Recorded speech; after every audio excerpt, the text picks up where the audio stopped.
Ka-52 helicopter shot down by an anti-tank missile in flight. An anti-tank missile destroyed a Ka-52 helicopter in mid-flight. The Ka-52 attack helicopter was destroyed by an anti-tank missile right in the middle of the flight.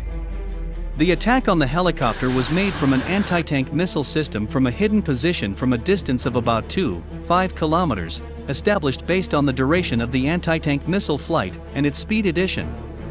On the presented video frames, you can see the process of preparing for the launch of the rocket. Judging by the interface, we are talking about the use of the Stugna anti-tank missile system, which successfully hit an attack helicopter that was in flight, hovering over the area.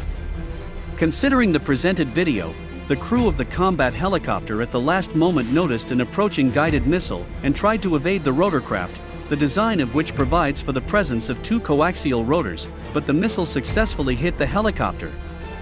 At the moment, the fate of the crew remains unknown. However, given the armor penetration, the helicopter should have received critical damage.